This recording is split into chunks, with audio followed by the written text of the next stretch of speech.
Could you raise your right hand, please? Do you solemnly swear to tell the truth, the whole truth, and nothing but the truth so help you God? Yeah. Would you please give us your full name? Lance Armstrong. You understand that although we're in the conference room of your lawyers, you are giving testimony as if you are in a court of law. Do you understand that? Correct.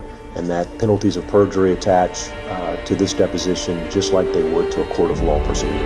Of course. There's been allegations regarding what has been alleged to be a steroid or cortisone. Wait a minute, a steroid or a cortisone? Cortisone, I'm sorry, I apologize. Well, because they're different. I understand, believe me. One is actually anabolic and one is actually catabolic. You know what they've done with the money? I just told you I don't know. Was it earmarked? Which part of I don't know do you not understand? I'm just trying to make sure your testimony is clear. How many times have I said it? If it can't be any clearer, then I've never taken drugs. How clear is that?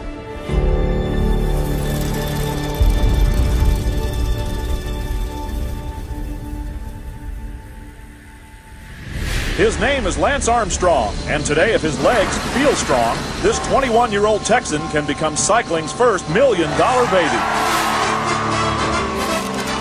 Regardless of the $1 million prize, it's been a race that I've wanted to win all year long, and now with that staring me in the face, it's an even bigger race. He's going for his third consecutive victory with only today's Core States Championship standing in the way of winning the Thrift Drug Triple Crown. Look out, Philadelphia. Lance is coming to town. There was this $1 million prize if Lance Armstrong could win, so all the pressure was on him. It was on the team. The thing is, he was the favorite going in. I mean, he was strong, he was beating up on everybody. I'll be disappointed with anything but a win. Lance have the chance to win it, but he knows the man to beat that day, it was me. Of course, like their man, Roberto Gaggiolo. Philadelphia, it was my race. Every year I was preparing for that race. And Frankie Andreu of Motorola, who has slowed down the brakes. I remember that Lance made a deal with some Italians. Stephen Schwartz, Davis Feeney, Tommy, the team have this deal with Lance. Lance Armstrong was flying up the wall, making it look almost effortless. The last 3 laps is when the race is decided. That's when Lance started talking to me. He wanted to make sure that I was in the plan. He wanted to take any risk. And he say, you know, we make a deal, and I know you the only one can count with me, but don't count with me. And right on cue, Lance is out of the saddle, pushing himself into a higher gear. On my heart, on my deep heart, I don't want to do it. But when you have 8 teammates, you can't go against the team. The group can do nothing but watch Lance dance away into the lead, as they, compared to Lance, seem to be standing still. That's how I put back and see him going, and he went.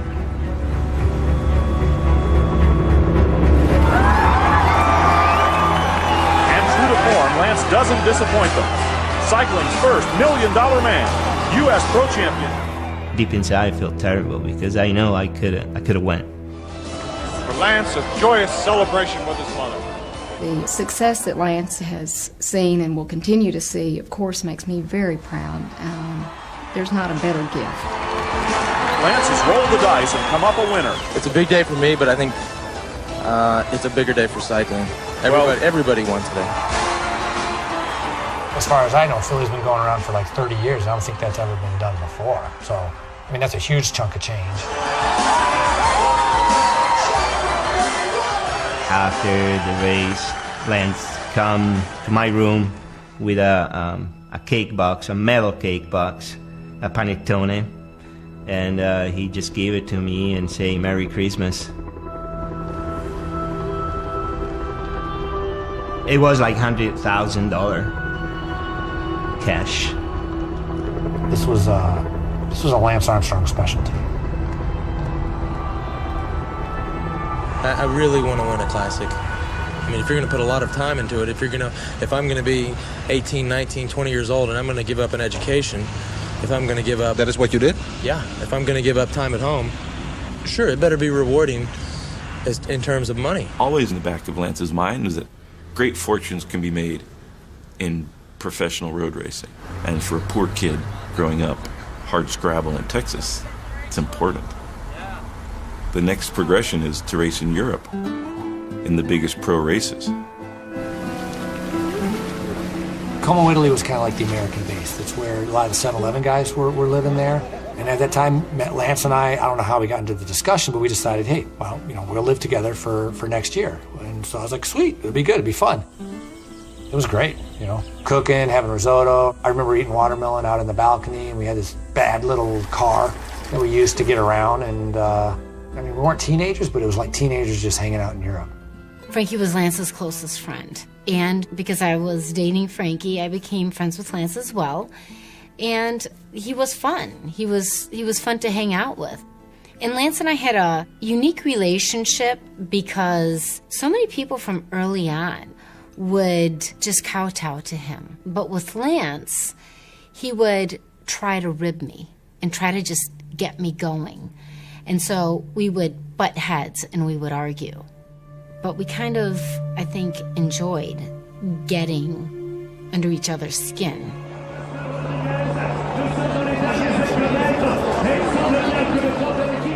Hello again and welcome back to the Tour de France. Well, it's stage 8 this morning and the sun is still shining. The race has now been in The Tour de France, really hard.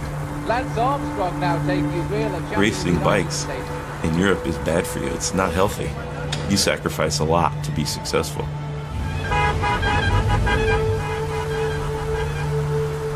At the Tour de France, I was rooming with Lance, and I was like, Lance, this is your day. This is the one you can win. And he's like, really? You think so? I'm like, yeah. The sprinter Armstrong is 5th down the line. Watch out. Armstrong has the advantage. It's got like a little 6K climb at the end. I mean, it's power downhill sprint. It's like it's perfect. And on that day, the whole team committed, led him out to the bottom of that climb, and pretty much like, all right, go.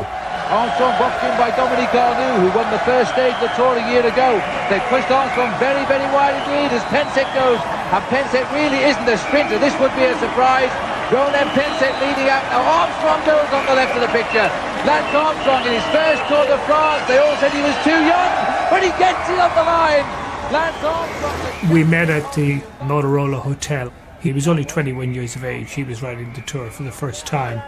And in that pathetic way of sports writers, we like to be able to say at some future point, oh, I interviewed Lance when he was just a kid in his first Tour, and it was going to be like a badge of honour. That was a lot of fun.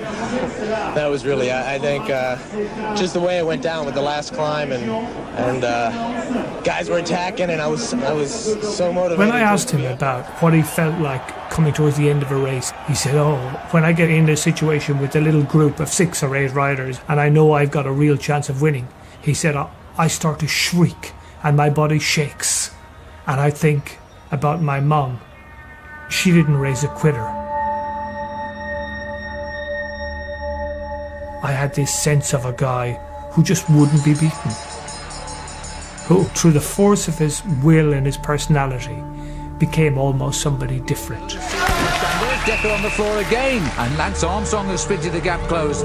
Lance Armstrong has joined now Franz Masson. Now he's looking back and seeing nobody as he becomes champion of the world. Lance Armstrong, 21 years of age, is America's second only world ever road race champion, beating the greatest man of the moment in world cycling, Miguel Indurain. He raised a smile there, but I think Miguel very disappointed.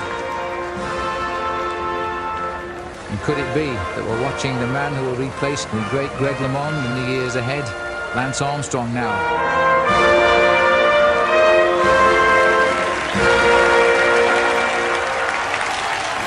Indurain goes now up to him. Will hopefully re-establish him as the best rider. Through 1993, the races just increased. The speeds were so dramatic. It was night and day. One of the riders was told what was going on in the Spanish team. The rider just said, guys have no chance. We're doing EPO growth hormone, testosterone. You'll never make it. He comes up to the line. 1 hour 15:58, 2 minutes precisely. Well, the way that guy came by, and that was probably part of the reason that I was so wasted in the end, because I tried to match his speed, and he goes along the flats 55, 56, 57 Ks an hour. I was 53.11, getting dropped. Spaghetti, white, bring down the We're talking about the speed of the pelotons, talking about this new drug EPO, and talking about Dr. Ferrari. Lance would have known Ferrari by reputation. Now he wanted to meet the man and start working with him. Ferrari had a reputation of being the best in the business. Like, if you wanted to win races, you're going to win the Tour, you go see this guy and he's going to set you up. As good as that reputation was, everybody knew that if you went to see Ferrari, you were going to get doped. So Lance kept it a secret from everyone for a long time. Lance had the intelligence to see that Ferrari was special in terms of his understanding of physiology and of the drugs and how they interacted. With his charisma and his natural intelligence, Lance was able to endear himself to Ferrari, become the Adam of what would be Ferrari's creation. You keep doing your job as Frankenstein and I'll be the best monster you've ever created. And Ferrari loved him for that. You know, the pupil from heaven. The train just started rolling full blast, just like it was just reefing across the landscape. It is, he's gone. Armstrong has gone. The sort of thing he did in the World Championship in Oslo. Is this man on the start of his greatest ever season? They're travelling at nearly 40 miles an hour. Armstrong showing enormous determination. When I spoke to him before the Pyrenees, he looked... You couldn't develop a product more perfect for the ravages of endurance athletics than EPO. Come across the line club, and Armstrong has done it today. For Fabio Casatali, he's pointing up there to where the man is... EPO was done in secret. You never knew what anybody else was doing. Even for the top guys, they never knew what the other guy was doing. So everybody thought they had to do more in order to be able to win or to keep up. Well, I was tired of getting beat up on, tired of getting dropped and watching fat sprinters get over Category 1 climbs and win, and getting thrown out the back of the group. I'm not gonna, you know, sleepless nights, figuring out, and then...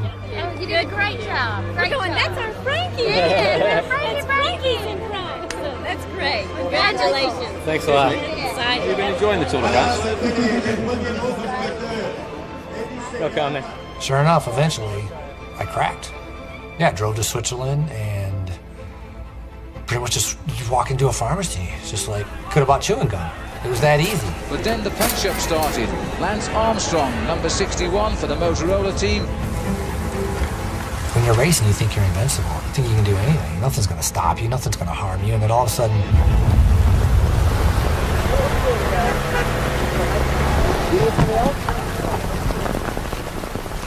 From the beginning of the tour, I knew that I was a step off. And a lot of times when your body is down like that, then a virus or an illness will move in and take over.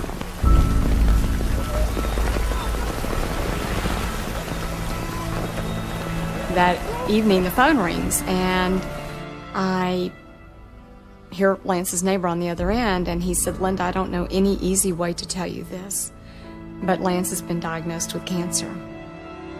It literally crushed every single piece of me on the inside. On Wednesday, October 2nd, I was diagnosed with testicular cancer. Prior to seeing my doctor last week, I had been experiencing swelling and pain in one of my testicles, and I coughed up some blood. On Thursday, October the 3rd, I underwent surgery at St. David's Hospital here in Austin to have the malignant testicle removed. A CAT scan was also performed the same day. The CAT scan revealed that my condition has spread into my abdomen. At the time, I think most people would have suggested, with the brain metastases and such, that at best you'd cure maybe 1 out of 3 of those people. It was awful, and I thought, how in the hell does a guy who's in such good shape, so young, get cancer?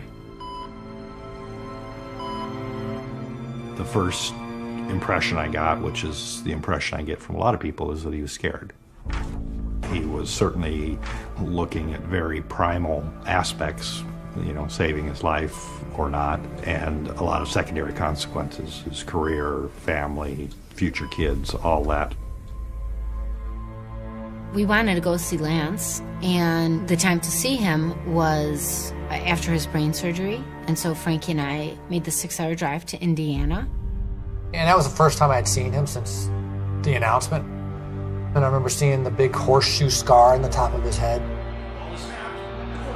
We went into the room and there was a football game. Dallas Cowboys football game was playing.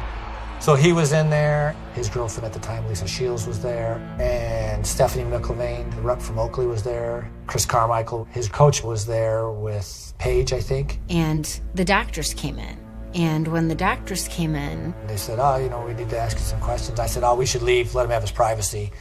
And I said, no, don't worry about it. Lance said, you guys can stay, no problem. And I said, okay, we'll stay. they asked a few banal questions, and then one of them was, have you ever used any performance-enhancing drugs?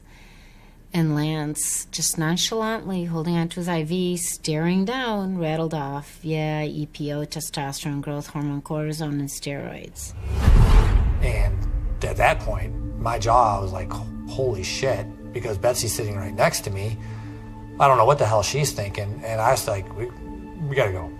And we stood up and walked out of the room right away. I was furious because I said to him, that's how Lance got his cancer, and if you're doing that, I'm not marrying you. We were just engaged 6 weeks earlier. She was upset that he was taking that stuff. She was crazy, like if I was taking that stuff. And if you're taking all that stuff, it obviously is going to affect your health. Because I thought, oh my gosh, is this going on? Is everybody doing this? And Frankie swore to me, no. Had to do with trust, and is she going to marry me? So, it was, I think she even right there on the spot threatened, like, I'm not marrying you if you're doing all that stuff, so. I was just ready to call the whole thing off.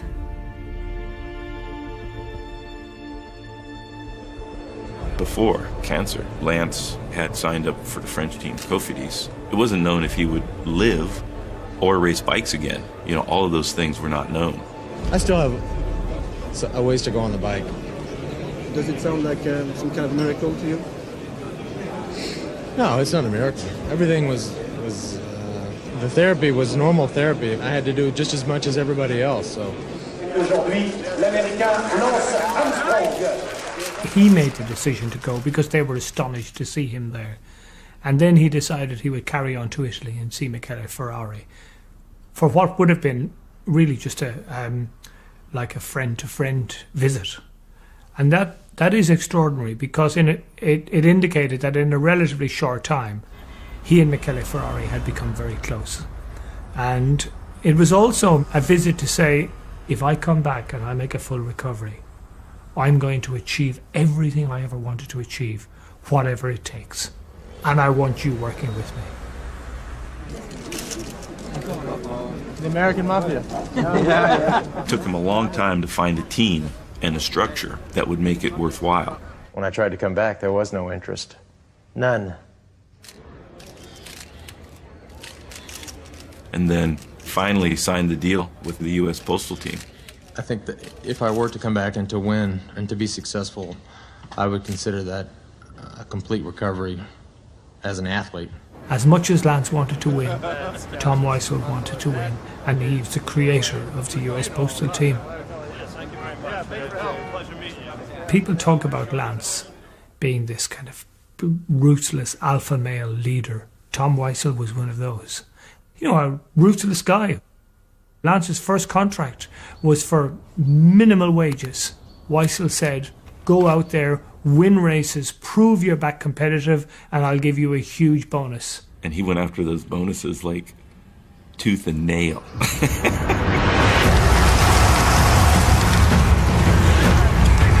Lance, you have 40 seconds on Mazzolini and 1 minute and 10 seconds. 1 minute and 10 seconds. Director Sportif. Hi, camera. On certain teams, you have riders that are acquaintances. He was just smiling a minute ago. They're co-workers. That 99 Tour team, we were friends and good friends. We were close. It was a close-knit group of riders. Hencappy, Livingston, Van de Velde, Lance, and we would do anything for each other. I hate the French. Lance. Screw the French. Frankie was on that team. Tyler Hamilton was on that team. When I got selected to do the team, I told my parents, I told them to come over because this is probably the once-in-a-lifetime opportunity to see me in the Tour de France. Lance, Kristen, Frankie, and I were driving from Milano to San Remo, and Lance had to make a stop to see Ferrari, which was outside of Milano in the parking lot of a hotel gas station in Ferrari's camper van. And I said, why are you meeting him here? Isn't that odd? You're meeting Ferrari, your doctor, here? He said, so the fucking journalists don't find out. And I said, well, what's wrong if the journalists find out? And he just looked at me and he glared. Kristen and I had to waste about an hour until Lance was done doing his test with Ferrari. When he was finished, Lance was pretty excited and he said, my numbers are great. And then he got in the car, he looked through his rearview mirror, he looked at me and he said, Frankie could get results too, but he's too cheap. And he told me a bunch of times that I needed to step up and I should go see Ferrari. You know, there's no way.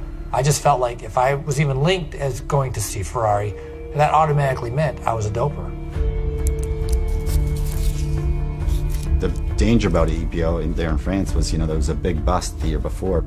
Riders and staff went to jail. Le dopage avait cours dans l'équipe Festina. French police raided the hotel rooms of several leading riders and found stashes of performance-enhancing drugs. Another leading rider was missing from the lineup in police custody after drugs were found. It was the year after the Festina affair where a lot of drugs were caught within a team. The team couldn't risk taking it to the race. We'd lose a sponsor right away.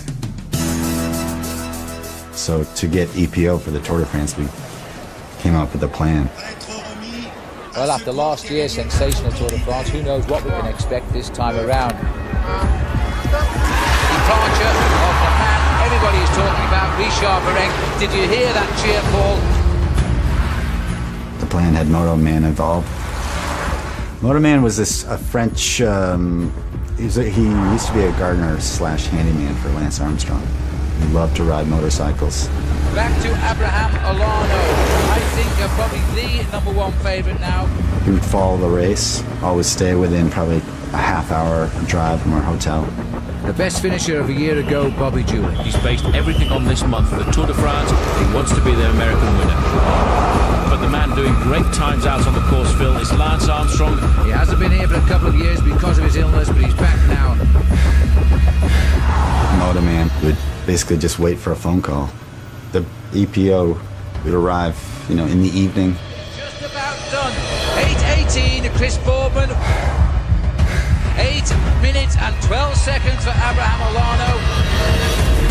8:09, Zuller has rewritten the finishing order for now. And Armstrong coming up now. Now can he get off to a great start in the Tour de France? He is aiming at 8 minutes and 9 seconds. He's certainly ahead of Chris Boardman at this point. My goodness me! 8:02.51. Lance Armstrong with that performance, Paul, I think may have done enough.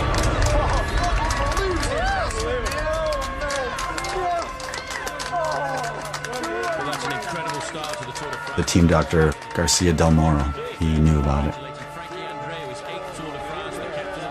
Johan Bernal knew about it. You're right there in the heart of the Tour de France, Thousands and thousands of people around the team camper. All the way from Indianapolis. No time, sorry. I remember just trying to get rid of it as quickly as possible. And then you quickly just stuck it in, got rid of it. And then it was quickly hidden away, typically in like a Coke can. It was nerve-wracking. But yet, at the time, it was kind of exciting, too, because you were being such a deviant. Sestriere, the first big mountain day. Destination Sestriere, 213 kilometers the distance. We had a job to set up Lance to keep him as fresh as possible till that final climb. The US Postal, where the pacemaking up the climb was done by Frankie Andreev. We had to set the tempo to be able to keep things together, and then riding on the front like a drag race as hard as we could to the bottom of the climb, turn, and then start riding as hard as I could, like a field sprint. When I was watching the tour on TV, I saw Frankie climbing, leading the pack up a mountain in Sestriere. He doesn't specialize in sprinting. He doesn't specialize in mountain climbing. He just specializes being the worker bee. So when Frankie was actually pulling on Sestriere. It just didn't make sense. And so I called a friend of mine in Paris.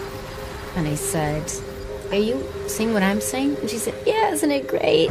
Frankie's doing wonderful. He's doing so well. And I said, wonderful my ass. He's not a climber. He should not be pulling.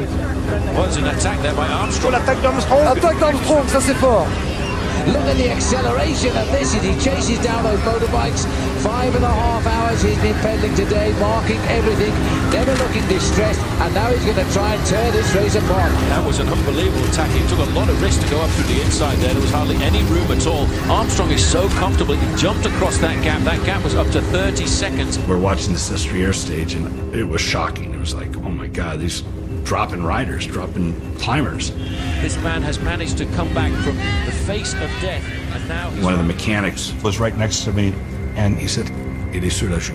And Armstrong is ripping the legs off this climber right now. "Il est sur la joue."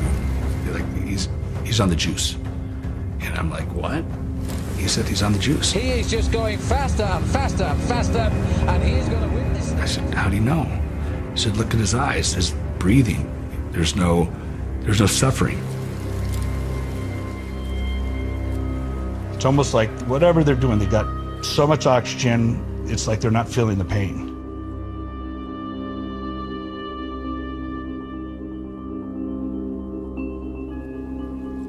He's talking on his radio, his phone, and it was surreal. Facile, Lance Armstrong. Trop facile aujourd'hui, il assomme l'étape. And the rain starts again as Lance Armstrong conquers Sestriere. Now he heads up towards the line. Now he's ridden fast and dropped his rivals, mano oh mano. This will be some victory salute. It'll be a while before we know if it is as the winner of the Tour de France, but there are few people in this race now will doubt that.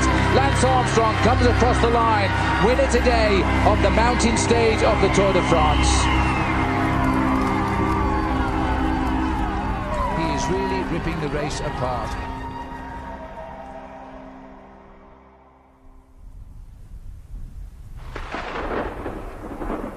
And so that night, after the race, I had called Frankie, and I said, what in the hell was that? And he said, what was what? What are you doing? What are you taking? I don't believe you. This is bullshit. There were a lot of secrets, a lot of... You know, it was almost like I was in this just bizarre movie, some sort of wild western movie. Lance Armstrong, le maillot jaune, soupçonné de dopage. But something didn't go right. Lance Armstrong n'a pas avoué qu'il avait pris des produits, des corticoïdes. It was the UCI really who alerted us. En matière de dopage, Lance Armstrong n'a rien à cacher. After winning the prologue, you're tested. Yeah, but then everybody saw you speaking to the Italian, so is it just an English language ban? So when Lance was tested for that, when the results came back, he had high levels of corticosteroids in his system. Cortisone definitely worked. You know, you could push through to a whole nother level on it. So over the years, yeah, I myself took cortisone many times, not for injuries, but for performance enhancement. Everyone was respecting that. You're going to speak at the... Actually, we were looking for you in there. You were? Okay. Okay. Lance had asked us to pick up something from the Spanish doctor in Spain.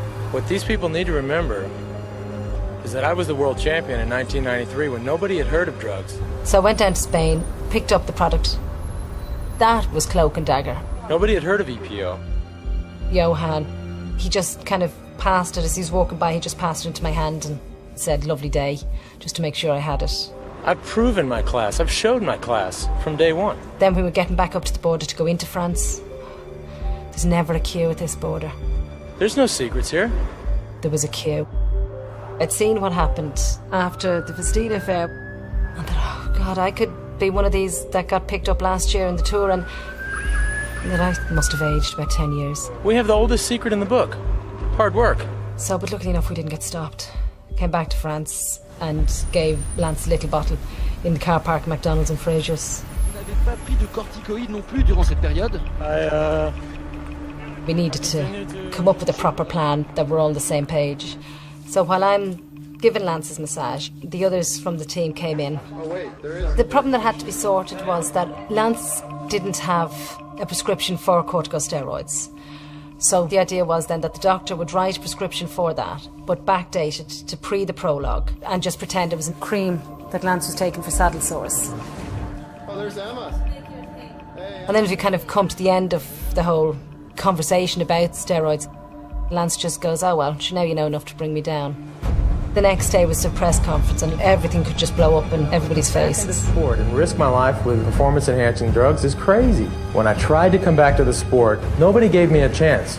Nobody gave me a chance. So he must be doing something. So it's the same mentality. It's the same mentality. It's consistent through and through. Tonight, he has some very high-level help because the UCI, the World Governing Body of Cycling, have just released this press communique. They confirm basically that the rider used an ointment and they give the brand name, and that he also offered them a medical prescription before his test. As he comes up to the line, it's 16 seconds, 15, 14. It is getting desperately close here. Zuller versus Armstrong, and Zuller loses. Armstrong is the winner.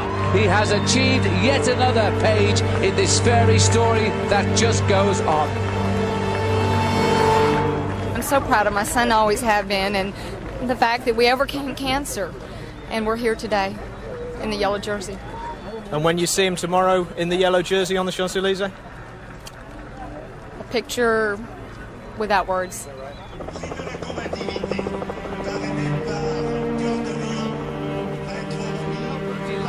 But the winner of the Tour de France in that big field is the American Lance Armstrong, and what a ride that has been.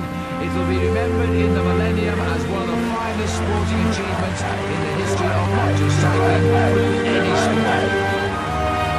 Back in his home state of Texas, they are celebrating a hero. The most fantastic feeling. We're just so proud of him and his whole team. It's absolutely incredible, and we're so excited to celebrate tonight, all of us. We were talking about how our lives were going to change. And so I asked the question, so what do you think about EPO, Kristen? Oh, it's a necessary evil. And I thought, oh my God, she doesn't care. She just doesn't care. Is that yours? Hey, Mayo Jaune. Smile, huh? Say cheese. Howdy. Congratulations, friend. On behalf of all of us in Texas and America, we're so proud of you. You and Lance is on the wheel. Lance is on the wheel. Oh, there's Tyler. Take it easy on camera. Luis. How are you? Are you tired today? Good. Feel well, eh? Carmichael and Stapleton, unbelievable. They're so serious. The man, the myth, Johan Brunel. Say hello to my family. Hi, family. In Texas, all eyes were on American Tour de France winner Lance Armstrong. A parade was held yesterday in his honor in Austin, Armstrong's adopted hometown. Many people wore yellow. That's the color of the winner's jersey in the Tour de France.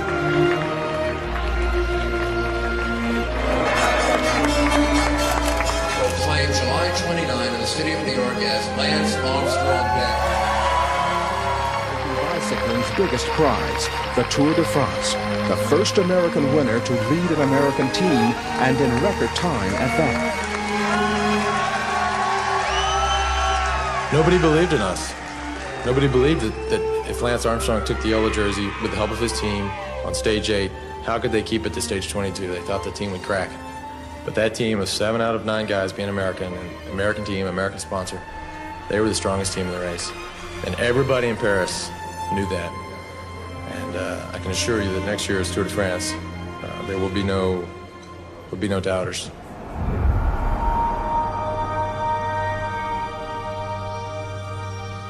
Welcome to Futuroscope on the outskirts of Poitiers and to the 87th running of the Tour de France. All of a sudden, they're talking about this EPO test coming out. Le mouvement cycliste est d'accord de faire déjà pendant ce Tour de France des tests. We didn't know exactly when it was coming out, but no longer could you feel 100% safe. You take a shot of EPO, you get tested the next day or the day after that, and we weren't 100% sure we were going to test negative. So that's when we did a blood transfusion. Who was organizing all of that? Lance and Johan Brunel and the Dr. Delamoral. They told me a couple days before we made a trip down to Spain. My first time doing it. And it seemed kind of sort of caveman-like, taking out your own blood. not seeing it for 3 or 4 weeks. The weather conditions out here really have been atrocious. It's only around about 6 or 7 degrees Celsius over The night before our first rest day, we were in this small hotel just south of Mount Ventoux, which is a famous climb in France. 20 minutes before it actually happened, they told me we're doing the transfusion. Reinfuse the blood tonight.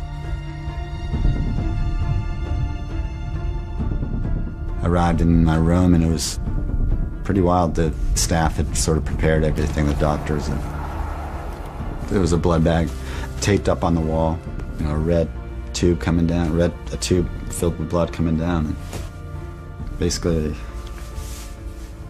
injected me here. I have pretty small veins, so the one place that always worked was right there. And you can see the scars today. It's a big needle. It's a serious needle. You don't mess around with those things. Halfway through it, I'm like almost shivering because these bags have been in a refrigerator. So it'd be almost like taking an icy cold water, maybe a gallon of it, and pouring it down your throat. I never did, blood transfusions, growth hormone, whatever. I wasn't willing to get onto a full doping program. Betty was upset, so that was definitely on my mind, and a little bit of being scared of getting caught. Here is the devil, and he's probably wishing some luck to the U.S. Postal Riders today. I think we're all pretty, nervous, but we're almost giddy about it. We're in the heart of France doing this completely illegal procedure. U.S. Postal were the pacemaking by Frankie Andreu, but he paid the price. He's now being dropped by the peloton. I remember the third week I was dead. Barely able to get through it, and just, it's not an option to quit. That's the only reason I got through it. But I was getting dropped and in the back, and I was suffering a lot. I think he'll just about get in, but he's aiming at the time of 1:5:27. We are watching probably the second fastest time trial in the history of the Tour de France. I had done a lot to help Lance Armstrong. I had done a lot to help the team, and I just wanted to race one more year, but they had different thoughts. Armstrong rocks and rolls his way home here now. His time is 1:5:01. He wins the time trial. Fantastic. I will definitely come back. I will definitely be back next year. I don't know how many more years, but definitely be back next year. He finished 111th. But on Lance's team, it doesn't pay to finish 111th when you're at the Tour. I would say, Johan, thanks for giving us the vision, but we already had the vision, so. Here we are at this Tour de France party with hundreds of people, and everybody is celebrating the cancer survivors' incredible win at the most grueling sporting event in the world. What wasn't there to celebrate? It was a fraud. It was a fraud.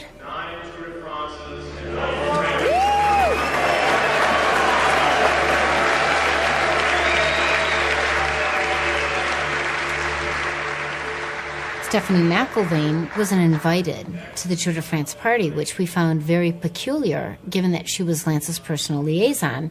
So she went as our guest. And we clicked, and a friendship was born.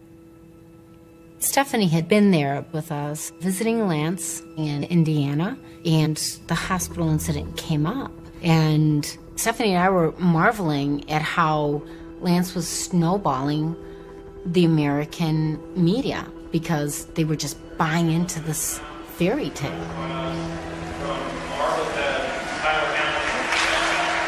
It seemed like it worked. Now looking back, oh my God, what was I doing? But you're so deep into it, you don't even have time to take a half step back and look at the big picture. I think if we all kind of sat back and looked at the great franchises that have been built. I'm glad we didn't get caught. We all would have been.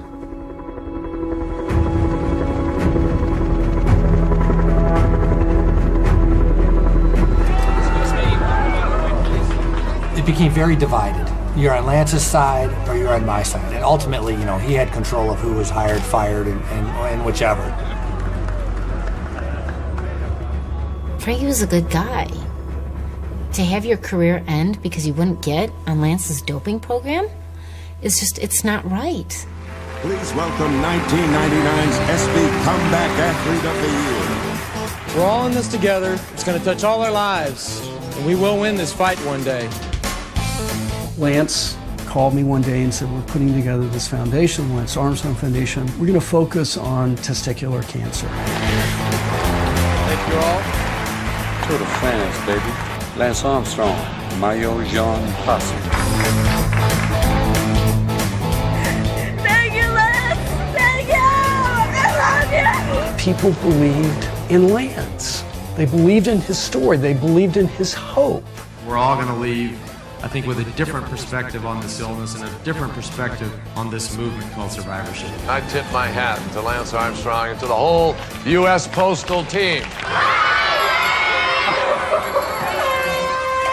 The success of the foundation began to grow and succeed literally in tandem with Lance's success, tour after tour after tour. $15,000. Can we go 20? Sold. $30,000. They approached me about exploring the possibility of coming down and running the foundation. Sold. $56,000. My motivation, my primary motivation in taking that position was the fact that I had a very personal experience. I had been diagnosed with cancer. We believe in life, your life. Greg LeMond was my friend, and I called him. And I begged him. I said, Steve, you won't make it. I said, you are way too ethical. I'm just telling you, don't do it. But I needed to talk to Lance. We met at a bar, and I said, is there anything that might happen that would negatively impact the work of the foundation and me professionally? And he put his beer down and looked me in the eye and said, Steve, you have nothing to worry about. We're going to have a good ride on this. This is going to be great. Armstrong not looking good. He's all over his machine right now. He doesn't look good, Phil. He should not be riding so far down the group. He's obviously having a very hard day. He looks as though he's playing. This is where you have to race alone, and Armstrong's gone. A big move by Lance this, and there's no reply coming at all from Jan Ullrich. Ullrich has got no answer to this acceleration. He has fooled everybody in the Tour de France. I never expected Armstrong to do this. He has ripped the field apart, and he is climbing now to the... As he was riding to win the Tour de France, now are we seeing the foundations of the man who will win the Tour for the third time in Paris? Yes, that's the one I wanted, and I've got it. I had been convinced for some time that Armstrong worked with Michele Ferrari. I got the Italian police to help me. They got me evidence that Lance, in the space of 2 years, spent 13 days in the town of Ferrara. And the only reason, if you were Lance Armstrong, for being in Ferrara was to see this doping doctor. L'Américain serein en conférence de presse, comme sur la route, il n'a éludé aucune question, aucun piège, même sur le dopage. He had to do a press conference on the rest day in Pau.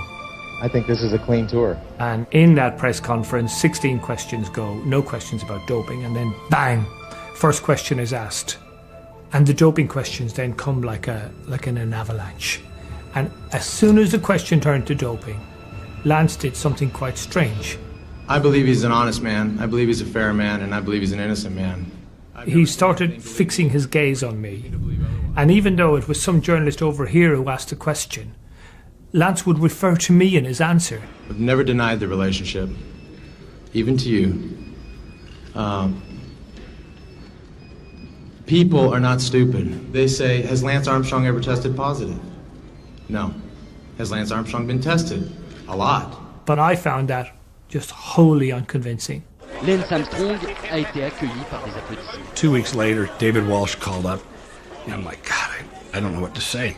So I chose my words as well as I could, and I just said, I'm disappointed he's seen Ferrari.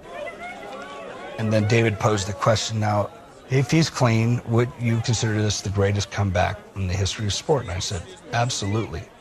And He said, but what if he isn't? I said, then it'd be the greatest fraud. After that comment came out, our whole lives changed in an hour after that was published. We went out to dinner, and Lance, he said, fucking Lamond. His comments about Ferrari, and how he's disappointed that I'm working with Ferrari. Lance flipped, and at that dinner, it was Vince session. Who's Greg think he is? I'm going to destroy him, all this kind of stuff. And I said, yeah, but I thought Ferrari's a bad guy. And he just looked at me and he glared. And he said, I'm going to fuck him over.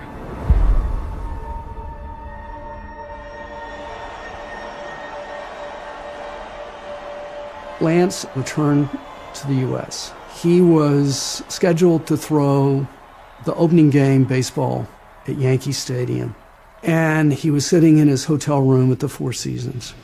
He calls Greg LeMond. We were at Bag Claim, Minneapolis Airport. I had pulled up outside, and the phone rang, and Greg says, it's Lance. And he said, oh, come on, your win in 89 was a miracle, just like mine in 99. And I said, whoa, that's where you're wrong, buddy, because mine wasn't a miracle. I worked my ass off. I barely won by 8 seconds. No miracle there. 8 seconds. He said to Greg, you're telling me you never did EPO? Absolutely not. Oh, come on, everybody takes EPO. And he mentioned drugs that I never heard of. Hemassist, Hemopure, PFCs. He listed probably 10 drugs I've never heard of. Is that what you think I'm on? I'm like, whoa. He was vicious. He said, well, if you want to throw stones, I'll throw stones. And he said, I'll get 10 people to say you took EPO. Holy shit. And Greg just said, I'm sorry, but if anybody comes out saying I used EPO, I'm going to know it came from you. And you paid them. Because I know that Steve was working at Lance Armstrong Foundation. I called him just to say, this is what happened to me. This is Greg LeMond calling. He was clearly shaken, and he proceeds over the course of 45 minutes to an hour telling me exactly what had just transpired, including the threat. The next day, I get a call from Lance, and he proceeds to tell of his conversation with Greg. He was out of control. He was clearly drunk. We've gotten reports back that, oh yeah, Greg had a drug and alcohol problem. I actually had a reporter call and ask me one day if Greg had a heroin problem. What was interesting is Lance's version was completely different than Greg's version. And it was certainly at that moment in time, I thought, I have been made a fool of.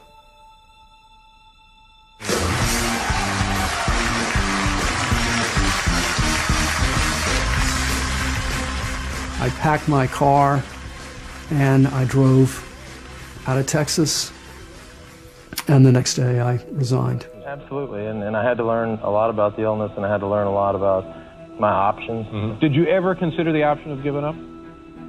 Oh, no. See, that's great. That's great. Because it's not an option, is it? It's just not an option.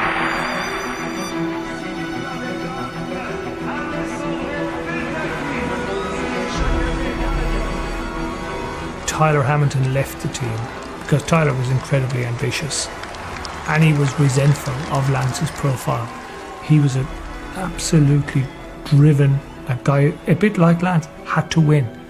And Tyler thought the only way that I can win the tour is to be in another team. And when I go and leave this team, I then am going to get a doping program just as good, if not better, than Lance's. There became more stresses, having to work with my own special doctor there in Spain, having to organize those trips. It wasn't the team handling it. The easy part about the U.S. Postal Service cycling team, for me, in terms of doping, it was all kind of taken care of, like one-stop shopping. Stuart O'Grady has moved too far back, and there's been a mass pile-up there. I think it was Towler went down as the peloton completely crashes on the line. When Tyler Hamilton left the team, Lance needed a young American guy, preferably, to take Tyler's place. Floyd was the obvious example. He was talented, he was gritty, he was tough, and he's saying to Johan, I'll do whatever it takes. We have to make sure that we're not in a situation like Paris-Nice, for example. Floyd will remember that very well. Floyd? Thanks for pointing that out. Yeah, I won't forget that anytime soon. You're 27 seconds faster than Balears, and you're 40 seconds faster than Cynical. My boys, come on, keep the team together. We're going to win it. There was a train here, and it was dripping with gravy. Here they are, the blue train. And these guys were desperate to mop up as much as they could for themselves because the financial rewards were huge. Okay. This is the best team in the world right now. I saw what I deemed a huge fraud being played out on a world stage. And there was no place to turn. Journalists had approached me, and some of them had got the questions they'd emailed me across and stuff were very close to what was going on. All the peloton are on Armstrong's side. The sponsors are on Armstrong's side. The UCI are on Armstrong's side. Everybody had a stake in Lance being a success. And of course, anybody who accused him was deemed an enemy of the sport. London sports writer David Walsh accuses Armstrong of doping in the book L.A. Confidential. The book, published only in France, quotes Armstrong's former massage therapist, who claims she covered up injection marks with makeup. I remember I was sweeping my sitting room floor. Sky Sports is on. In the corner of my eye, I can see the ticker tape underneath the gun. And it says, former Armstrong masseuse Emma O'Reilly spills the beans, blah, blah, blah. I'm thinking, I have to say my first thought was, I am going to get David Walsh and wring his neck. I'll say one thing about the book, and especially since our esteemed author is here. In my view, I think extraordinary accusations must be followed up with extraordinary proof. And they have not come up with extraordinary proof. Why couldn't it just be proof that allegations must be followed up by proof? And what Lance was saying is that when you're an icon who sits as high in the firmament as I do, you're going to have extraordinary proof to bring me down. And it was true. What he was saying was right. Different rules apply to the gods, and I am a god. Mr. Armstrong's legal team was very concerned about the book and wanted to discredit David Walsh. They knew one of the sources was likely Betsy Andrew, and they wanted Betsy Andrew and Frankie Andrew to distance themselves from the book and say Mr. Walsh had it wrong. Lance told me that his two agents, Bill Stapleton and Bart Naggs, wanted to talk with me. So I was like, okay. I knew what was coming. I knew what it was going to be about. He asked me, he said, should I tape the conversation? I said, hell yeah, because he'll say it never happened. We met in the parking lot of the Tour de France start after everybody had, all the riders had left. And so I put a tape recorder in my pocket and I tape recorded everything. So is Betsy willing to issue a statement or go on record that she has no comment with the wrong? She did not tell David Walsh about the hospital. I know that for sure. And I never told. Because I didn't trust these guys, Still don't trust them. We talked about how bad it would be for the sport if Lance gets in trouble and all this comes out. Because the other option is full-out war in French court, and it could blow the whole court. They wanted her to sign an affidavit saying she would never go against Lance Armstrong for the rest of her life. Something crazy. You want her to come out with a statement saying, I will never testify against Lance? Well, I mean, she could make a supportive statement about Lance. You know her and Lance don't get along. Yeah. So she's not going to come out there with a statement saying, I like Lance. Lance is a good guy. So maybe we can craft something that she's comfortable with.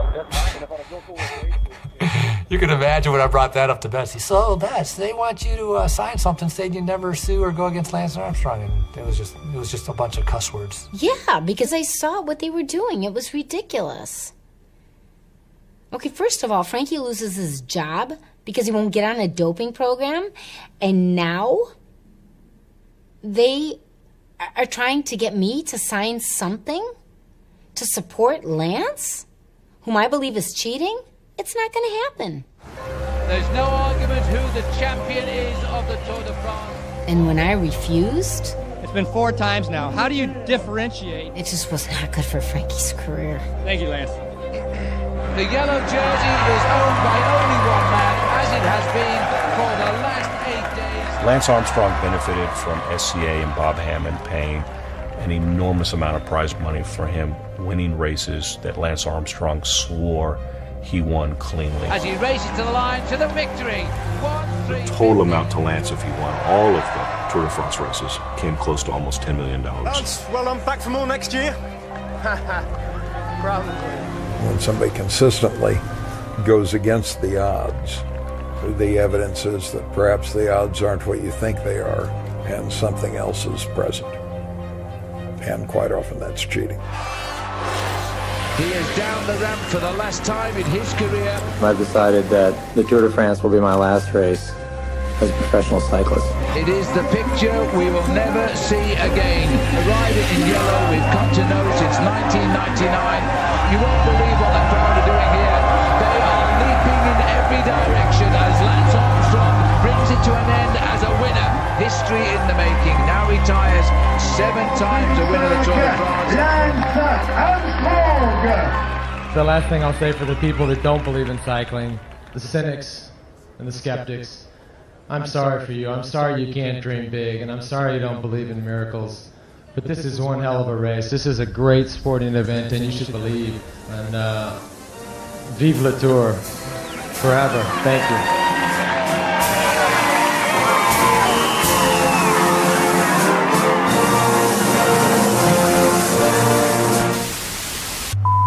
Good morning. This begins videotape number 1 in the arbitration matter of Lance Armstrong et al. Versus SCA Promotions Incorporated et al. Bob Hammond kind of basically felt that he'd been duped. He'd already paid Lance, I think, $4.5 million at that time. He balked at paying the last $5 million bonus. Mr. Armstrong, my name is Jeff Tillotson. I represent... It became a lawsuit, and over the course of about 1.5 years, we took depositions, which is sworn testimony. We plied through records. The day before the SCA deposition, I received a phone call from him. Lance said, just call and see how you doing. I had talked to the guy in like 4 years, and saying, I heard this is, Kathy Lamont said this, that Betsy said this. He was prying for information and questions and trying to say, hey, I'm here. I'm right at your door. And he showed up at the doorstep. So when I showed up, I saw Lance walking in the hallway. And I thought, oh my gosh. She was so nervous she was literally shaking because there she was to give a deposition, and Lance Armstrong had flown from Austin on his private jet to watch her testify about him, and she knew exactly what kind of message he was trying to send. There was a long table in the conference room, and it was me and my lawyer and Lance. I was furious. Why? So I saw what Lance was doing, how he was on his BlackBerry, how he was on his computer. Because it wasn't a lie. I'm not going to say somebody's lying when they are not lying. She was the first witness who effectively said, I don't care what happens to me, I'm going to tell the truth. First, tell me where you were. Michelle's, it's a restaurant in Villefranche. I had never been in a deposition before, so when I didn't remember something, a restaurant, I had leaned over and I asked Lance. It is Villefranche, isn't it, Lance? Objection. Well, you can't do that. Hold it, you can't do that. So I was just answering questions, honestly. I just would like you to recount what took place in the Indiana University hospital room. The doctor asked him a couple of questions, and then came the question, have you ever taken any performance-enhancing drugs? And Lance said yes. The doctor said, what were they? And he said, EPO, growth hormone, cortisone, steroids, and testosterone. Did any medical person ask you while you were at the Indiana University Hospital whether you had ever used any sort of performance-enhancing drugs or substances? No. Can you offer, or can you help explain to me why Miss Andrew would make that story up? Well, she said in her deposition she hates me. I don't know how the doctor phrased the question, but Lance's response was that he had taken EPO and testosterone and growth hormone and cortisone. Why would Mr. Andrew say the same things, if you know? Probably to support his wife, which I don't know if you're married or not, but I am. Sometimes is required. So your testimony that Mr. Andrew was also lying when he said that he heard you say those things regarding your prior use? 100%.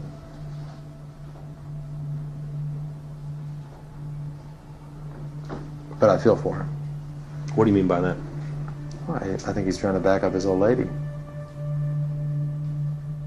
Frankie Andrew was under extremely difficult circumstances at that particular point in time, all of which was a result of Lance Armstrong.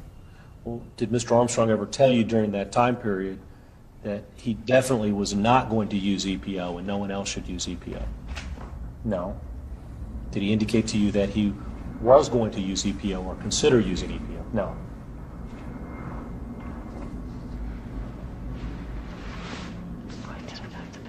He said openly and to the public that Betsy was crazy. They implied behind the scenes that Betsy wasn't believable and perhaps unstable.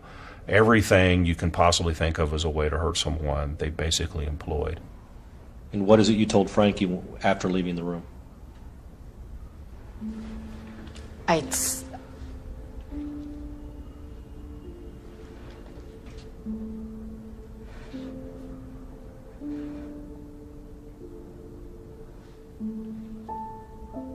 His modus operandi, which was don't attack the message, attack the messenger.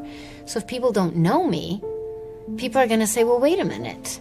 Who is this woman? Her husband stopped racing early. If he was so good, why did he do that?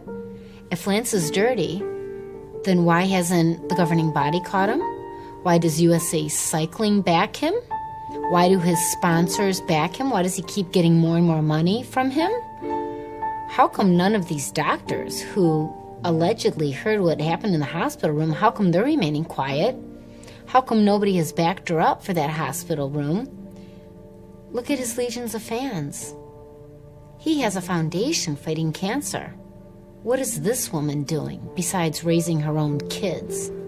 His problem was never with Frankie. And after Mr. Armstrong told the doctor he was using certain performance-enhancing drugs, did your husband ever tell you that's wrong, he hasn't done those drugs? Not your husband, but Mr. Armstrong.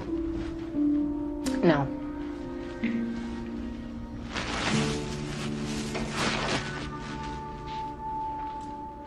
How could it have taken place when I've never taken performance-enhancing drugs? Okay, how could that have happened? That was my point. You're not. It's not just simply you don't recall. Just how many times do I have to say it? I'm just trying to make sure your testimony is clear. Well, if it can't be any clearer than I've never taken drugs, then incidents like that could never have happened. Okay. How clear is that? These are things that are so devious, if untrue, but so powerful when you use with people that makes you a compelling liar. I'll give you an example. Bad liar, Richard Nixon. Sweaty, looked suspicious, said goofy things when people challenged him. I'm not a crook. Great liar, Lance Armstrong. I never doped. I passed every test. And anyone who challenges me, I'm currently suing and are proving their lying. That's a good liar.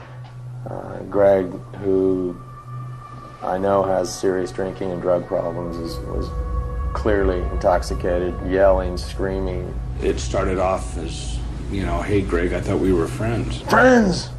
What do you mean, friends? He said, well, if you want to throw stones, I can throw stones. He went after his reputation, his livelihood, and his way of life. Well, let me see. Being called potentially the biggest fraud in the history of sport, that was a little bit upsetting. He's set out to destroy me every step of the way. I lost a company that did $20 million in sales in the U.S.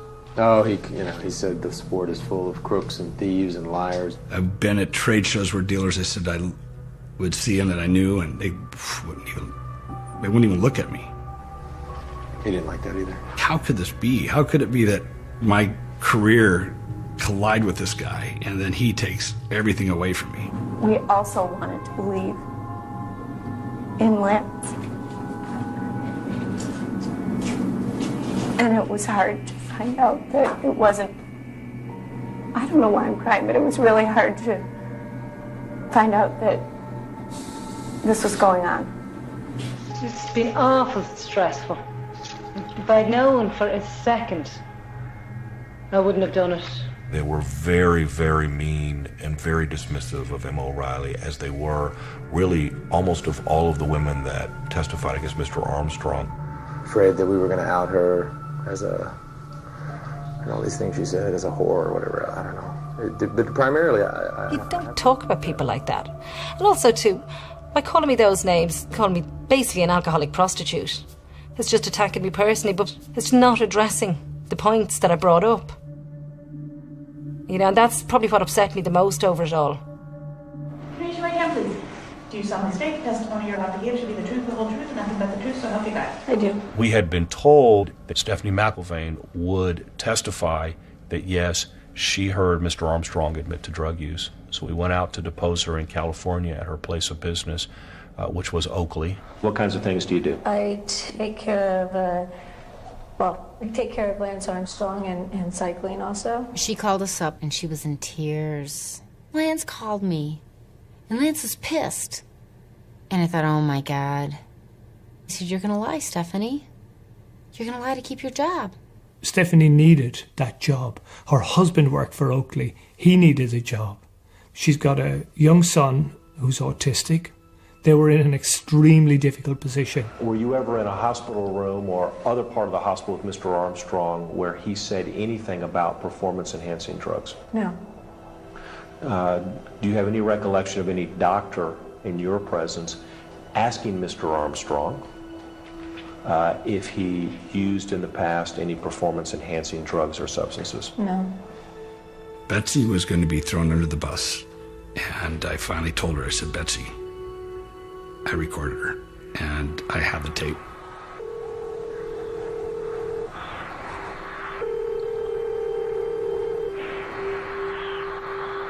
Hello? Stephanie. Yeah? This is Greg Lamont calling. Greg who? Greg Lamont. Hi, Greg, how are you? How you doing? I'm doing well. If I did get down to where it was a lawsuit, would you be willing to testify, or? If I was subpoenaed, I would. Yeah. Because I'm not going to lie. I was in that room. I heard it. The part that pisses me off about the whole thing, it's how many people you've given false hope to. And I think that is the most disgusting thing ever for someone to do. Coming from somebody who has a child with a handicap, and you look for hope and you look for strength. And for him to be doing that to those poor people who look up to him and honestly think that he's doing this because he's just Superman. I agree. And that kills me. This recording was done well before her deposition, so all we could conclude from that was someone got to her, because she clearly changed her testimony. Once I made that recording public to the Lance Armstrong side, saying, I think you've monkeyed with this witness, literally all hell broke loose. I said, you lied, didn't you? I just had this bad feeling. You lied, didn't you, Stephanie? Pat was told if I make the company look bad, that we'll both lose our jobs. We can't afford to lose our jobs, Betsy. We don't have college degrees. Where are we going to go? What are we going to do? She made her bed. She made her decision.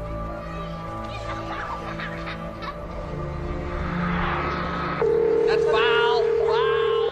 Hi, Betsy. It's Stephanie, your friend from California. I shouldn't say friend. It's pathetic, Betsy. I thought you were a better person than that. And I'm so saddened that you're not. I've moved on. I don't have any contact with Lance. I have no contact with you. But you just keep going and going and going. I also hope that one day you have adversity in your life and you have some type of tragedy because you're such a shallow bitch. So, our relationship was over. If you have a doping offense or you test positive, it goes without saying that you're fired from all of your contracts, not just the team, but there's numerous contracts that I have that would all go away. Sponsorship agreements, for example. All of them. And the faith of all the cancer survivors around the world. So everything I do off of the bike would go away too. And don't think for a second, I don't understand that. Either everyone who I had talked to and all the evidence I had gathered and all the scientists and other people were liars, which I found, frankly, impossible. Or Lance approached basically a clinical sociopath, someone able to do wrong without remorse or care as to who they hurt in the process. The former was unpalatable, the latter was scary, that we were litigating with someone who would do anything to prevail. It's not about money for me. Everything. It's also about the faith that people have put in me over the years. So all of that would be erased. So I don't need it to say in a contract, you're fired if you test positive. That's not as important as losing the support of hundreds of millions of people. That's an easy question. The SCA case was settled on really what it said in the contract. Lance has always followed the rules of the Tour de France, and he's won 7 times. Every time he wins, and he's a certified winner, he's followed the rules, and Tailwind has had an obligation to pay him. After all, he was still officially the Tour de France winner. So that was really the question, and if SCA went forward with that case, it would have been a big risk. So they ended up paying Armstrong $7 million to settle it. We just paid. Lance slipped past the gates and said, "Time to fold your tent, boys." Floyd Landis used to ride alongside Lance Armstrong on the US Postal Service for 3 years. They split up in a little bit of disenchantment. Well, Floyd Landis has launched an attack. He's trying to ride all of these men off his wheel on the Col de Saisy. Surely with 8 minutes left, he is one of the great riders of this race once again. Well, this is one of the most incredible performances I've seen. It's fine letting a guy like Richard Is it nice to come out of the shadows of Armstrong in such a golden style? Yeah, again, I've said many times I was one of the lucky ones to be part of his 7 wins.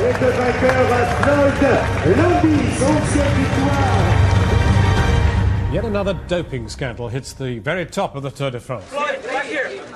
Yes, the winner of this year's prestigious cycling race, Floyd Landis, has tested positive for testosterone.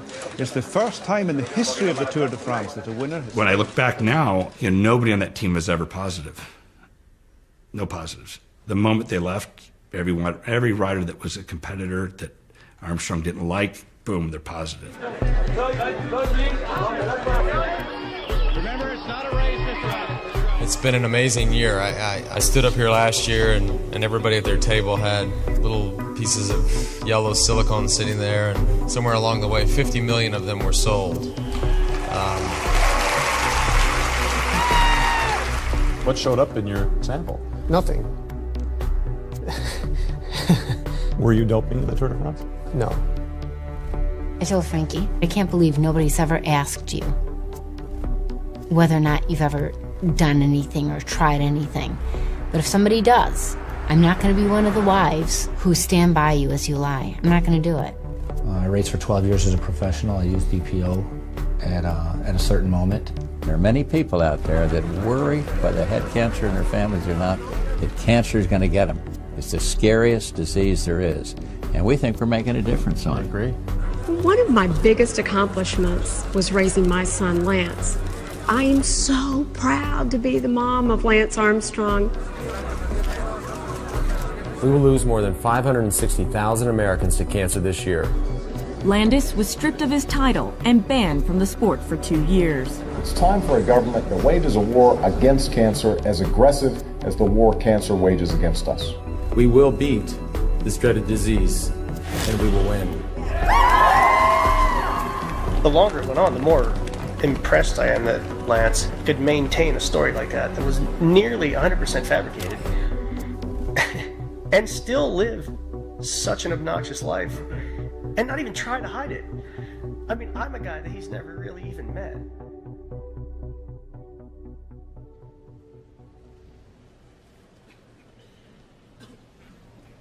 Mr. President, you've been a longtime friend of mine. Thank you. Thank you for being a friend and for allowing us to be here to talk about this critical issue. As some of you may or may not know, I've decided to race my bicycle again.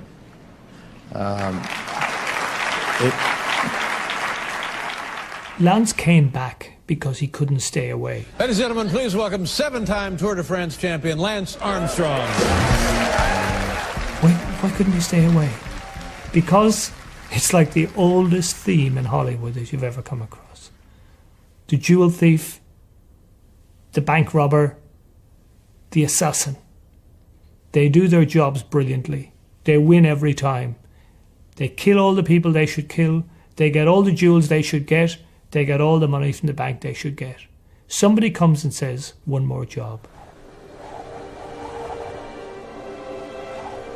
Just one more little turn on the carousel. And they can't resist.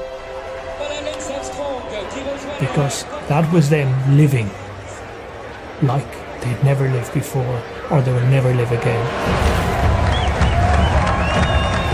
I cannot guarantee a victory this time. I'm not... What? Please stop your whining.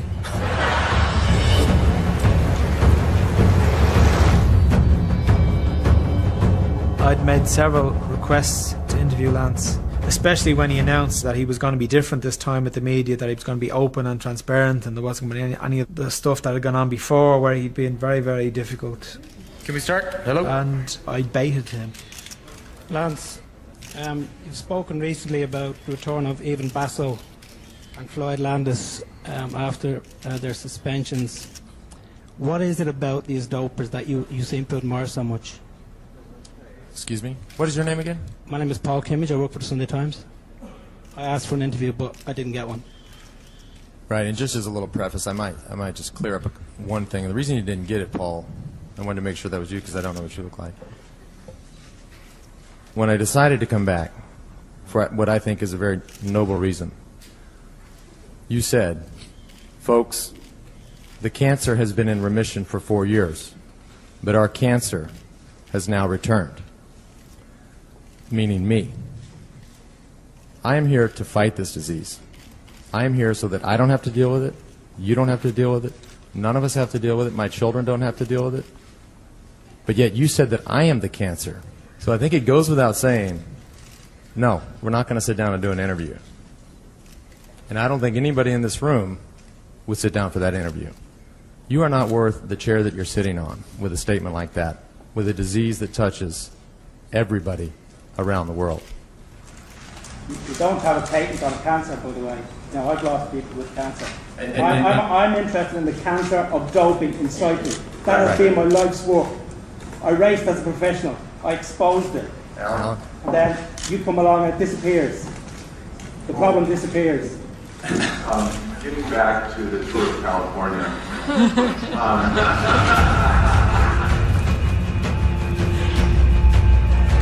Armstrong, shades of his 7 victories in the Tour de France. He's got happy memories of the Pyrenees, and they're all coming back now. When Floyd has lost all his money fighting his ban, and he calls up Johan Bernil and says, look, will you get me on your team? I need a place. And Lance and Bernil, both kindred spirits in terms of having no emotional intelligence, decide they don't want to have anything to do with Floyd. He's just a loser. He got caught. They don't realise that they're actually handling a ticking bomb here. Floyd has offered them the chance to defuse the bomb, to just take out that little pin or whatever and give him a little small job in the team. Everything is okay. They tell him to get lost, and the bomb blows up in their faces. And now it's all down to him. When he saw Armstrong, who he knew from the first day he'd entered the sport was doped, who had shown Floyd how to dope, and all he sees is this fucking shit everywhere. Hope rides again. The great God, the Jesus of cycling, is coming back, and all of the spectators are getting down on bended knee. And he's thinking, this is not right. This sticks in my throat. I'm gonna sort this out. We catch up now with Lance Armstrong. At least now I've confirmed that there's nothing else to lose. Nothing. There's nothing in it for me in cycling. There's no team for me. No matter what I do, it's going to be worse and worse until I leave. Eventually, the levee breaks. Tonight, Landis and others once close to Lance go on camera for the first time for our special report, Did Lance Cheat? Look, at some point people have to tell their kids that Santa Claus isn't real. I hate to be the guy to do it, but it's just not real. You're saying Lance Armstrong is a liar? Yes, I suppose if that's the question, yes. You have somebody that's been under oath several times with a completely different version. You have somebody that's written a book with a completely different version. You have somebody that took people's money for their defense, some would say $1 million, with a completely different version. He said he has nothing. He's got no proof. It's his word versus ours. We like our word. We like where we stand. We like our credibility. As Lance Armstrong prepares for his final weekend at the Tour de France, a federal investigation into alleged doping by him and his former team threatens to tarnish his golden image. The investigation was sparked by allegations by former friend and teammate Floyd Landis. At the end of July, I got a phone call from Jeff Nowitzki. And one of the first questions I asked him was, what's taking you so long to call me? It was scary. Because that whole, this is Jeff Nowitzki, federal agent, it's like, put the holy terror of God in you. Nowitzki was able to bring these guys into a room. He would open up his coat and, oh, sorry, I didn't mean you to see my gun. That's what they do. And then he takes his sheriff's badge out, drops it on the table, in case you forget that he's a cop. And then he says to you, you know, if you lie to us, it'll be perjury. And we will know you're lying to us because of all we know about this case. And then we will go after you, and you'll end up doing prison time. Subpoena means you come in. There's no question. You go in and you tell the truth in front of the grand jury. No lawyer by your side. I probably told him more stuff, more detail than what I had revealed to anybody else before. You know, the information kind of started trickling out of me. And then after 15 minutes or so, it just poured out of me. I don't think they were expecting any kind of testimony like they got. Lance Armstrong didn't appreciate that. A few months later, I was out at dinner with some friends, and he must have had eyes on me because he had people contact him and let him know where I was, and he, approached me and, tried to intimidate me. Said he was going to make my life a living hell, both in the courtroom and out of the courtroom.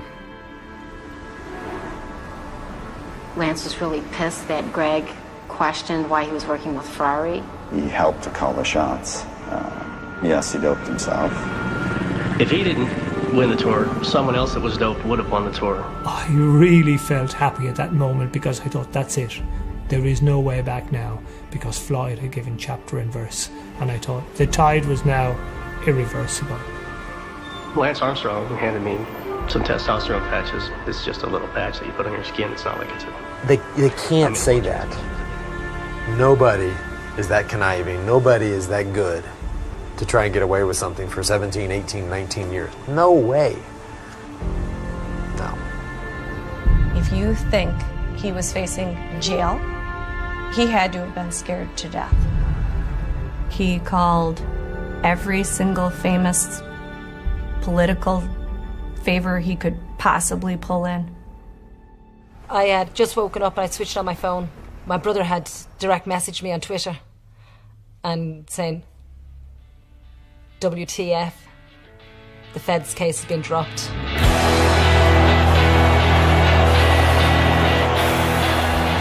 When you want to give news that you don't want anybody to notice, you put it out at a time when everybody is distracted by somebody else. This news was dropped late on a Friday afternoon on Super Bowl weekend when America goes into party mode. And Lance Armstrong, for one weekend, ceases to be relevant. Obama was running for re-election, and it wouldn't have looked good to go after the American hero, who still had a lot of supporters. It goes to show you the power that Armstrong has. He got a federal investigation shut down, despite having all that information out there and all that evidence out there. I was not proud to be an American at the time. I was so disappointed in the whole system, that this corruption can happen and favors can be granted.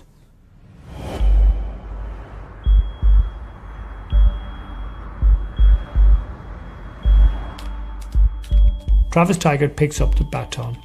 He says, I'm going to ask all these cyclists to come and be interviewed by me. This was not just Lance Armstrong getting away with doping for a few years. This was something by far bigger and greater than just that. They took it to an entirely different level, and no other team, right, won 7 Tour de France's, and all the glory and all the profits and all the sponsorships that went along with that. He was the boss. The evidence is clear.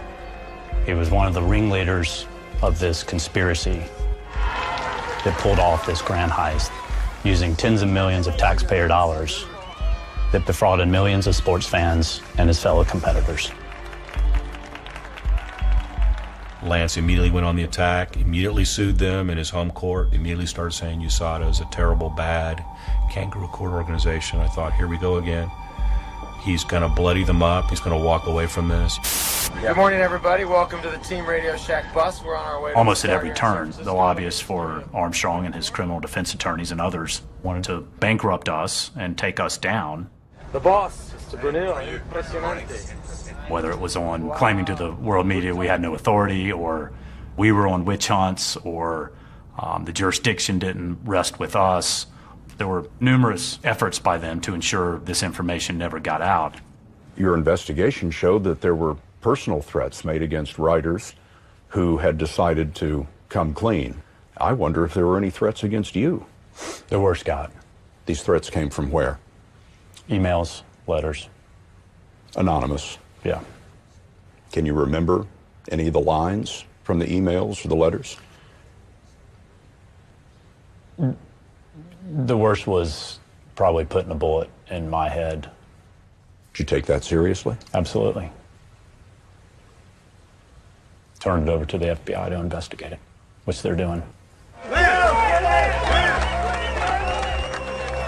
A new report from the U.S. Anti-Doping Agency reveals overwhelming... Just months after federal prosecutors dropped their investigation, the U.S. Anti-Doping Agency says they now have proof that the 7-time winner of the Tour de France... From our end, it was never personal. In fact, we gave him the same opportunity to come in and be part of this solution. 1,000 pages of evidence provided by the agency include first-hand accounts, scientific documents.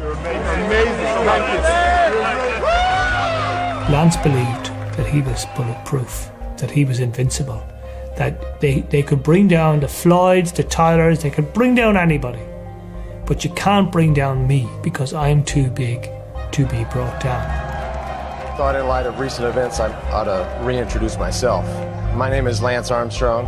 I am a cancer survivor. I've been asked to come up here and talk about my story of survivorship. I'm a father of 5, and yes, I won the Tour de France 7 times. UCI will ban Lance Armstrong from cycling, and UCI will strip him of his 7 Tour de France titles. Lance Armstrong has no place in cycling. I don't have anything to worry about. Nobody needs to cry for me. I'm going to be great. Is there any something to take your mind off the news this week? I'm more at ease now than I have been in 10 years. What surprised me was how quickly it fell apart. This was a day we could not have imagined. Nike has fired Lance Armstrong over allegations he was doping during races. And it first hit me when Nike announced they were fleeing him. Over the last 10 years, he's made more than an estimated $100 million. What am I on? I'm on my bike, busting my ass 6 hours a day. What are you on? And then, almost in rapid succession, everyone left him. Anheuser-Busch, FRS sports drinks, Trek bicycles, and Giro helmets all dropped today like domino. And suddenly, in a matter of days, it collapsed. Oh, my golly. The category tonight, Paul, take a guess what you think the category might be tonight. Well, because there's something about Lance on. Nice going. Nice going. Honest to God, who cares about cycling? No one.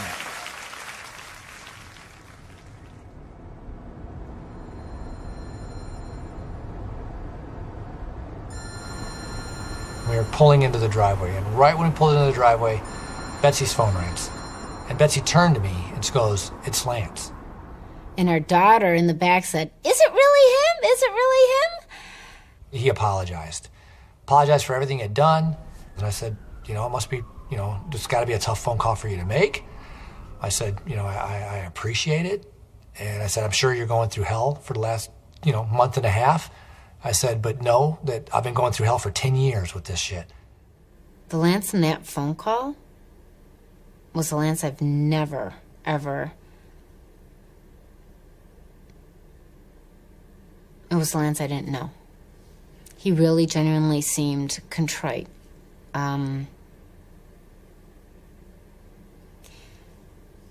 he apologized. He said he had done a lot of bad things to a lot of good people. I said, Lance, you better admit that hospital room happened.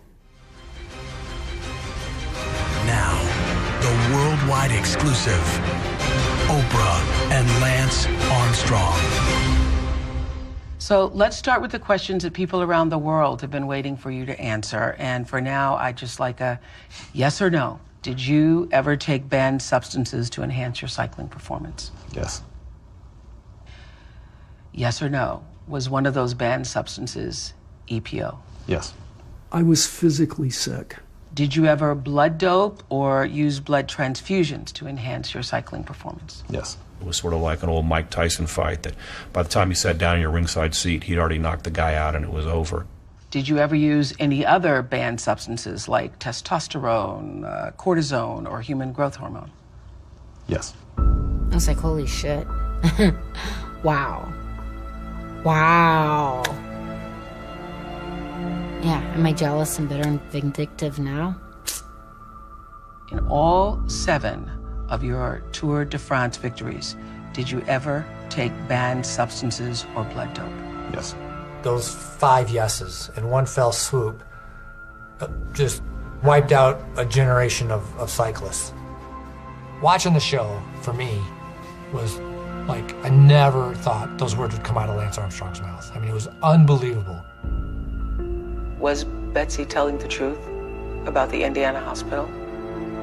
Overhearing you in 1996? I'm not going to take that on. And I'm laying down on that one. Was Betsy lying?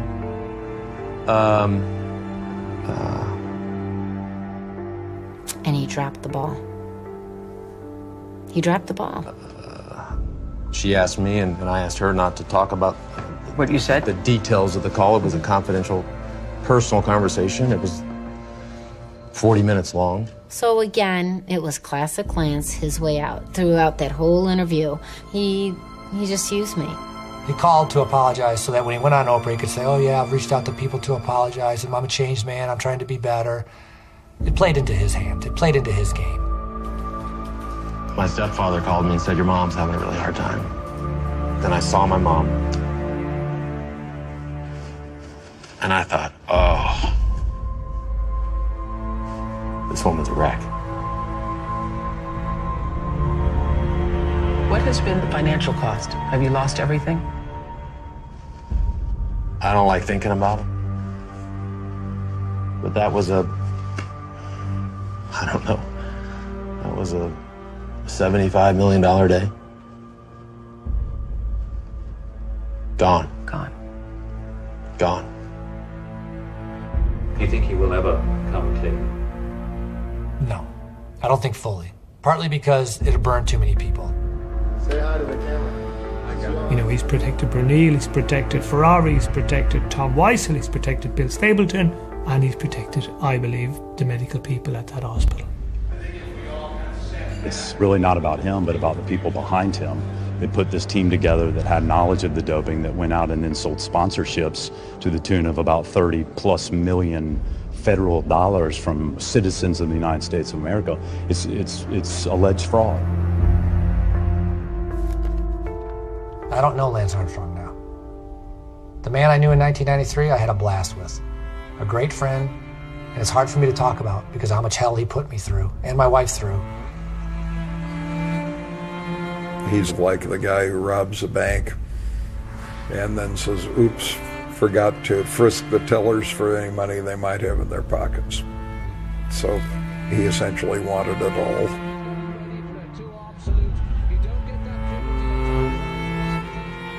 Most of the cheats pretty much stop at the water's edge. Lance didn't. I had it. And then things got too big. Things got too crazy.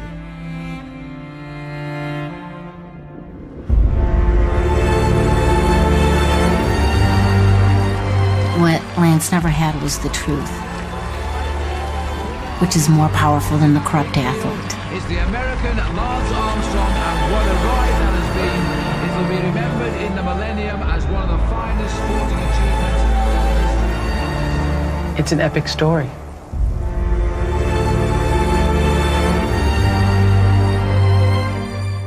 Time flies, huh?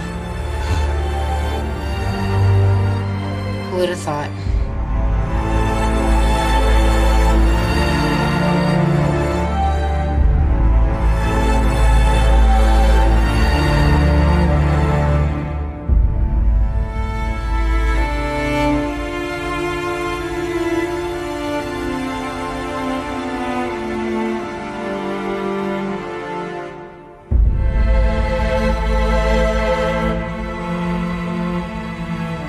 Much like a Coldplay song, BBC4 is all yellow this week as we mark yesterday's Grand Départ of the Tour de France in Yorkshire with a week of cycling programmes.